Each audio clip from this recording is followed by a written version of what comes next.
live. We are live. We have a crazy, crazy show for you tonight. It's a 2 in the morning here. It's another travel day. I cornered Felony Charles Bennett last night. We're gonna get into all that. Learned a lot. Cornered him with Mikki Mase, the gambler extraordinaire who's been kicked out of every casino in Las Vegas for winning too much. At one point, he was making $1 million per week. That was interesting. Um,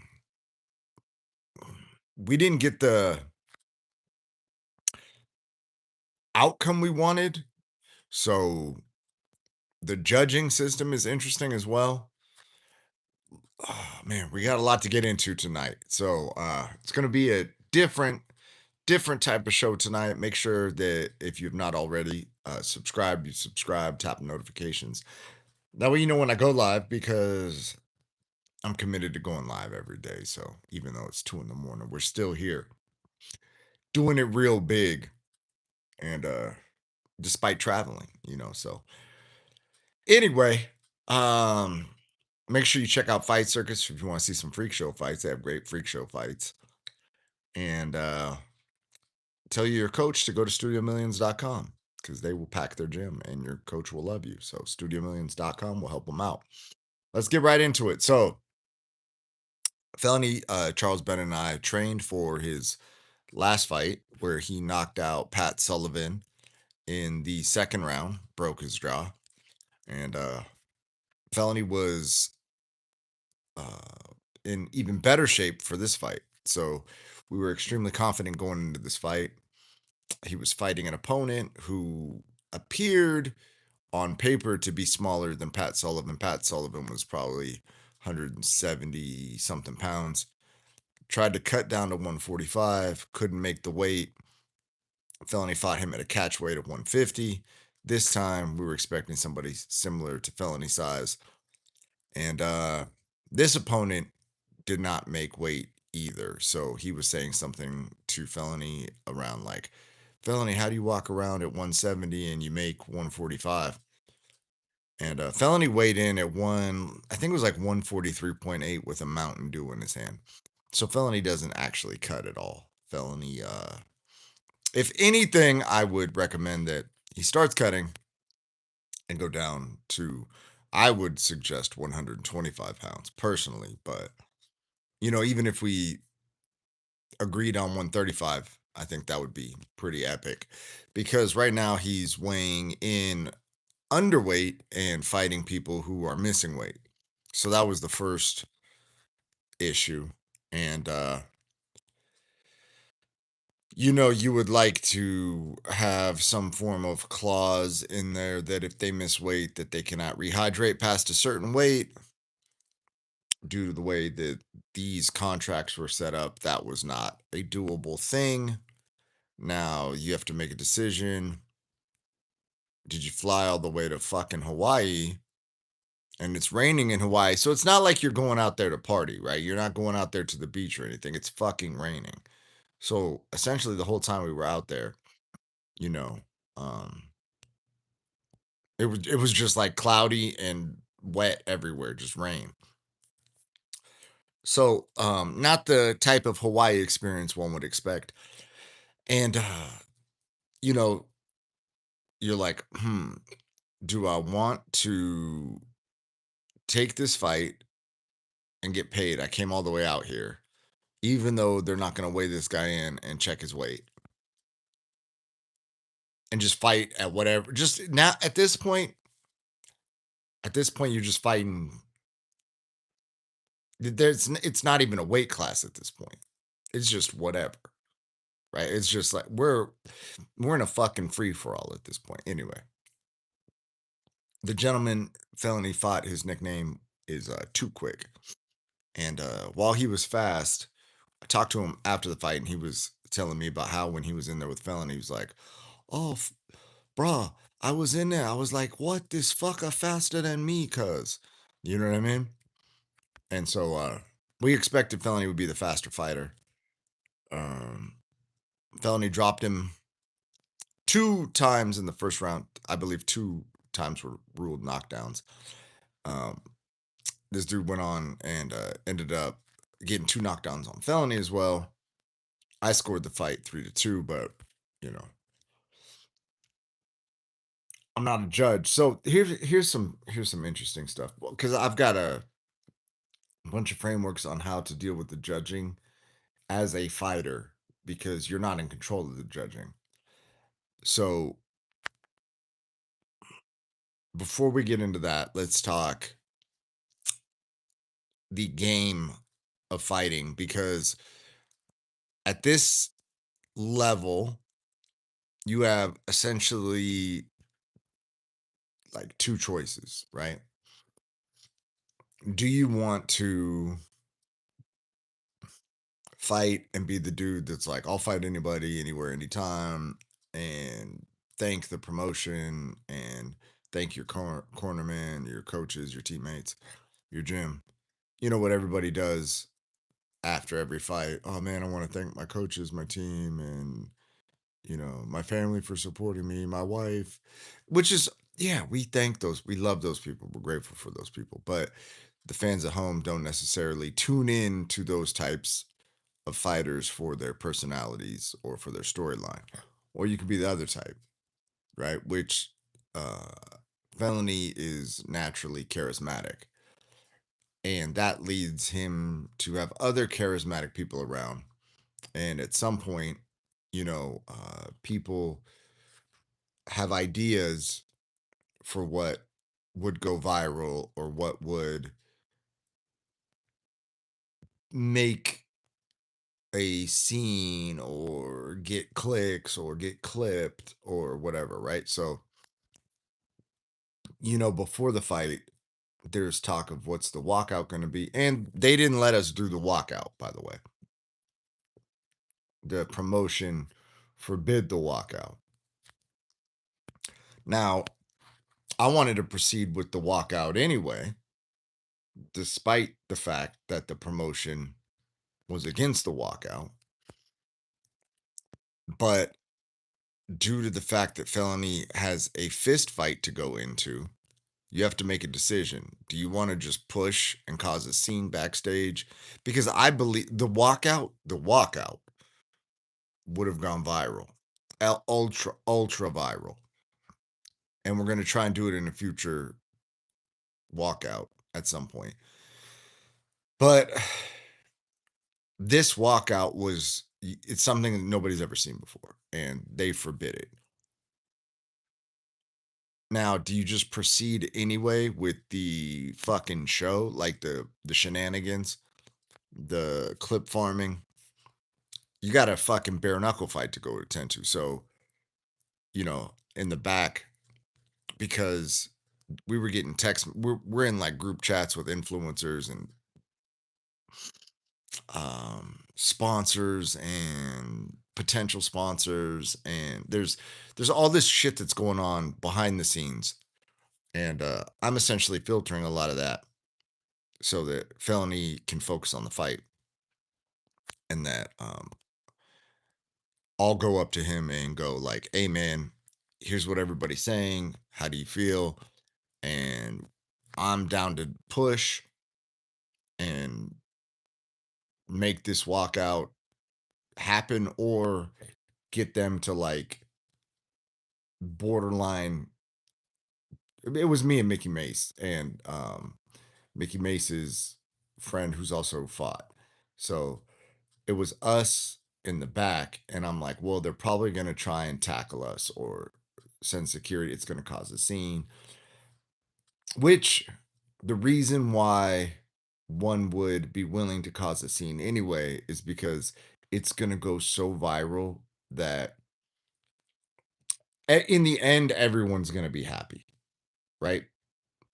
In the moment, everybody's going to be, we can't do this. This is different. This is different. But, Felony was locked in the back. And I was like, you want us to push? And he's like, bro, let's just skip it. I was like, okay, cool. We'll skip it. Cool. This leads you into, as a fighter, like, because there were two walkouts. And the original walkout idea was kind of postponed and pushed to the side for this new walkout idea. And the new walkout idea involved sponsors and some other things. But the first idea would have had Felony in a state of like being true to himself. The second walkout idea was kind of like, oh, fuck, this is cool. This is fun. This will go viral, but it's not necessarily the first most authentic choice. It's a funny like backup. It's like a backup one. It's still fucking epic, but it's not the most authentic expression of one's creativity. Whereas the first walkout choice would have been like more of Felony's artistic expression that's like true to him. Now, this you should win fights either way, right? But when you're going out there in a like a third tier energy space where it's not your most authentic expression of yourself, because people like a walkout is important to a fighter. There's some people that don't give a fuck, right? There's some people that do. There's some people that's part of the fun. Some people look forward to that. I dance on my way to the cage personally. That's what I do. And I look forward to it. I look forward to my post fight speeches. And as someone who is also a performer, I can understand when the first walkout, the second walkout, and now you're on the third like tier of walkouts is happening. It's not your highest form of expression. It's not your most authentic form of communication.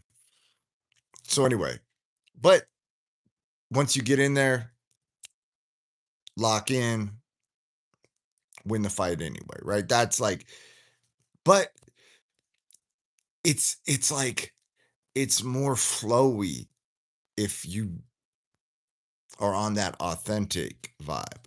You know what I mean? Like it's a it's just more of a seamless thing. And so they separate us because BKFC likes the fighters to walk separate from the corner, right? For whatever reason, which is their thing. Cool. They have a big ramp. They make the fighters the star. That's awesome. All love. Well, we're walking out there on concrete through the crowd. Well, the crowd has spilled like water or beer. I slip and bust my fucking ass on the way there. Like I'm I'm fine. I didn't get injured or anything, but like I'm walking, it's me, Mikki Mase, and Mikki Mase's boy. And we're like vlogging, like I'm not personally vlogging, but Mikki is for his channel. Okay. Now I borderline like backflip. I slip so hard. Cool. Cool. Send us through the crowd, concrete, water spilled. That's my fault for not peeping the fucking water on the floor, right? Anyways, that's neither here nor there. It's just one of the things that like could be avoided if everyone anyway, like every venue's different, and if you don't take precautions, then the corner is walking through a crowd, and this crowd there happened to be a fucking puddle in the concrete. Anyways, so we go out there. It's me, Mikki Mase, his boy, and then he's got a video guy. But the commission only wants a certain amount of people sitting there, so they're trying to move production people from. So Mikki Mase's camera guy's getting sweated. Anyways, Felony danced or Felony boogied his way out. Felony says he doesn't dance, he boogies. So um he came out to Angel by not Ariana Grande, but like some female. So he's doing his thing, which is cool. You know what I mean? He was the only non-local who did not get booed. So every single fighter on the card that was not from Hawaii got booed.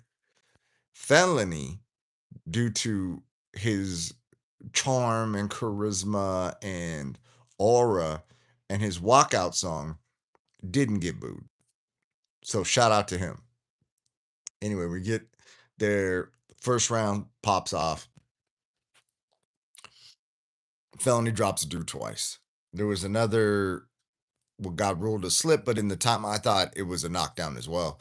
But in hindsight, watching that round back, the ref did rule it a slip, right? So that was two knockdowns in one round. Then the second round I had for Felony as well. Third and I believe fourth, Felony got caught, but it wasn't like they were overwhelming rounds where like he had just kind of got caught once and his hand touched like the ground, which is considered a knockdown, right? So, anyways, fifth round, I felt Felony was doing more. Felony pointed to the ground. Max Holloway wanted the fight.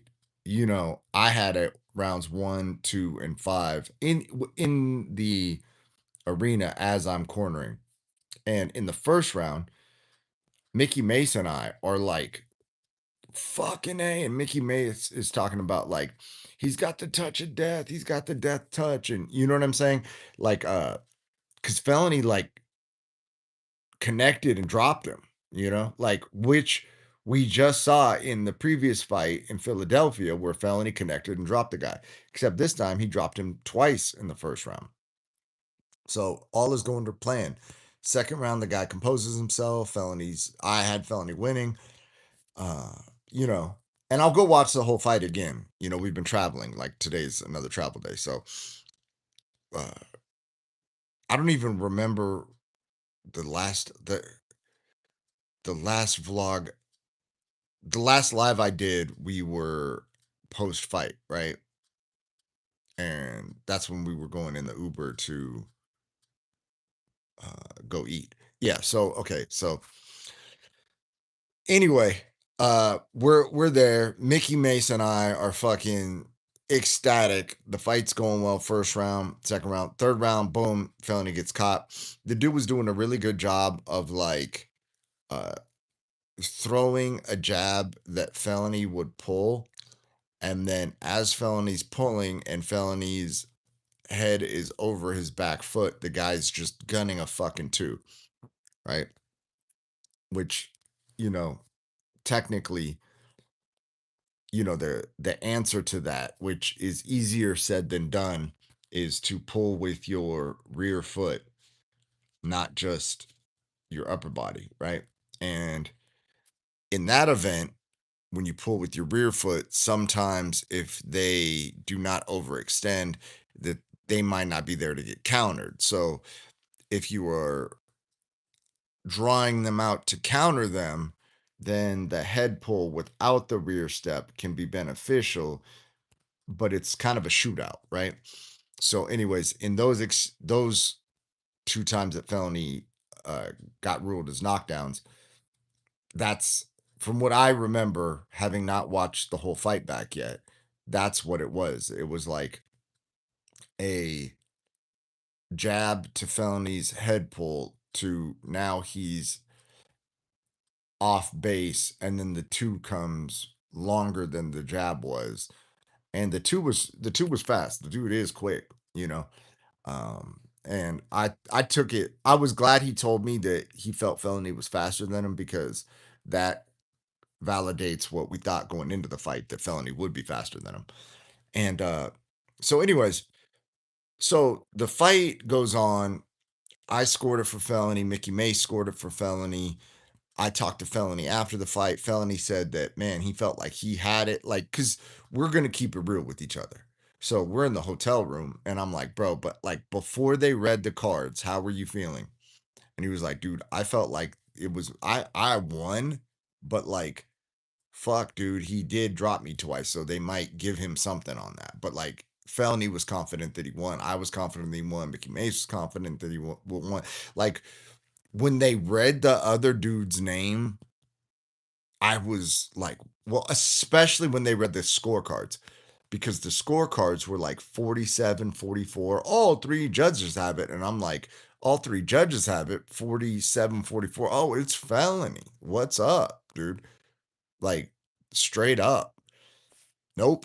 They had the other guy. Now, keep in mind, we can't control what the judges see. Now, the judges are not experts, right? The judges oftentimes have no martial arts experience. The judges often are local people who are judging a local fighter against a non local fighter.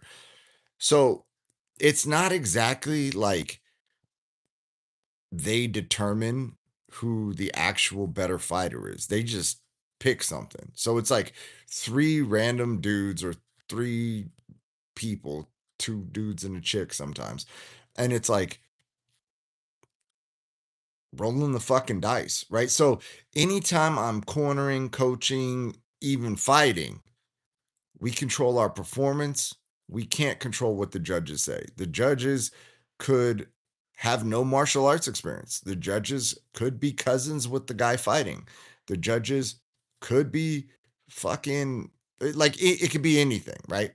So I put no value in the judges personally. None. I put value in my performance, and I put value in the performance of the people that I'm coaching or cornering.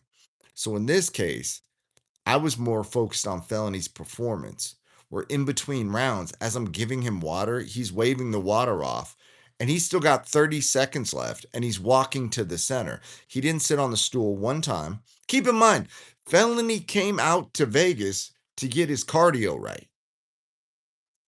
And for the last fight, his cardio was good. This time, his cardio was great. He did 5 rounds. These other guys are gassing out within the 5 rounds. Felony did 5 rounds. He didn't take a stool once. He was pushing the fight. He was even trying to get the referee out of the way to keep fighting at one point when the referee was giving, I believe it was a standing 8 count or wiping the dude down or something. The guy was interacting with Felony's opponent, and Felony's like trying to move the ref out of the way to fight. So Felony was pushing it. Felony was at the center line 30 seconds before the break, already ready, standing there. The other dude's on a stool. You know what I mean? And then at the end of the fight, Felony was walking out like, not a scratch on me. You know what I mean? The other dude looked like he got hit by a truck. Now, go to Felony's Instagram, FELONY Charles Bennett 352, and Felony at the top of his page. If you're seeing this within the same day or two or whatever that I'm posting it, FELONY Charles Bennett 352, you will see the other dude's face. He looks like a pumpkin head. And the dude was super cool after, super nice. Everybody broke bread together. Everybody was cool, right? He had his family there. His family was nice. You know, his wife made some joke and then she apologized for the joke. And I told her, I said, hey, man, you guys got the win. You get the rights to talk the shit. You know, like, it's not even a hard feeling with that dude or anything like that. I just don't give a fuck about judges personally. Like, the problem is the judges affect your fucking career. So in a way, we cannot give a fuck about them all we want, but they still are relevant and impactful. The question then becomes, what are they actually judging? Because if they're going by a round system, the rounds are scored by damage, right? If they are going by a different system in their head, then they are not going by the judging criteria. So, what are they actually looking for? And what do they determine as damage? And what are the rules on 10-8 rounds? Are they consistent? Are they not consistent? I heard through one of the BKFC professionals, the like one of the staff, that they scored the first round for the other guy. Felony dropped that guy twice in that round. How would they possibly score that round for the other guy? Like, and I don't know if that's true or not. I haven't seen the cards. But like, in what fucking scenario are we living in? So how do we put any fucking credit on the judges? Like, and I'm not here to complain about, like, it's part of the sport. You know what you're getting into. You know what I'm saying? It's like, okay, but like, does that take away from Felony's performance? Does that take away from him not sitting on a stool? Does that take away from him not walking in the center of the fucking cage with 30 seconds left, not even taking the full minute rest? Does that not, like, how, it's like he pointed to the ground. He like a fucking real motherfucking G, bro. You know what I mean? And then we're going to get all bummed out because three fucking idiots who don't know what the fuck they're watching, who've never trained martial arts, who might be related to this dude because everybody seems to know each other in this particular place we were fighting. Like, are we supposed to get our fucking, it's like, dude, that that that has no relevance on one's value as a fighter in terms of like what level of martial artist they are. Three uneducated people who may or may not be scoring by some random criteria that's completely arbitrary, right? Like, they may be adhering to it, they may be not. They may have their own interpretation, they may know what they're looking at, they may not, right? I'm a subject matter expert. I'm a professional MMA champion. Okay? So, when I'm in there and I'm looking at the fight, I can be objective and go, if Felony got fucked up, I would tell you guys Felony got fucked up. Felony is fucking fine. He doesn't even look like he's been in a fight. So what damage are we talking about? He got dropped twice. Well, first of all, his like fingertips touched the mat one time, right? So technically it's a knockdown, okay? But guess what? Felony dropped that dude twice in the first, right? So is that a 10-7 for Felony? Like what criteria are we going by? So anyways, so now we're fucking stunned. You know what I'm saying? Me and Mikki Mase. And then we're in the so me Felony and I are now in the back, right? Because they take a BKFC is unique in this. They take the fighters to a specific doctor room where they do not let the corner in.